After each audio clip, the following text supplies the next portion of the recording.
আসসালামু আলাইকুম ভিউয়ার্স।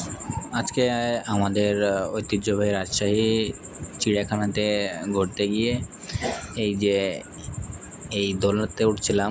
দোলনার নাম সঠিক জানি না, কিন্তু দোলনাটা ঠিক রকেটের মতো, তাই আমি এর নাম দিয়েছি রকেট দোলনা।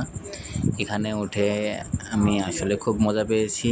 অনেক দিন পরে সেই শৈশবে ফিরে গেছি। আজকে অনেক মজা লাগছিল এই দোলনাতে উঠে। তো আমি এখানে গেছিলাম একটু ঘোরাঘুরি করতে, গিয়ে দেখি এই দোলনাটা। তো আমার খুব ইচ্ছা ছিল এরকম একটা দোলনাতে ওঠার, তো আজকে অবভিয়াসলি উঠে পড়েছি।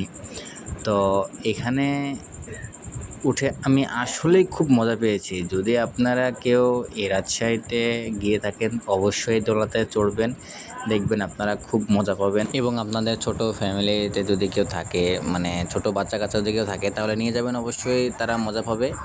এবং আর কি এখানে অনেক কিছু দেখার আছে, যেমন এখানে আপনার হরিণ আছে, আপনার বানর আছে, অনেক পশু পাখি আছে। আপনারা যাবেন দেখতে। এই পার্কটা আগের তুলনায় অনেক সুন্দর।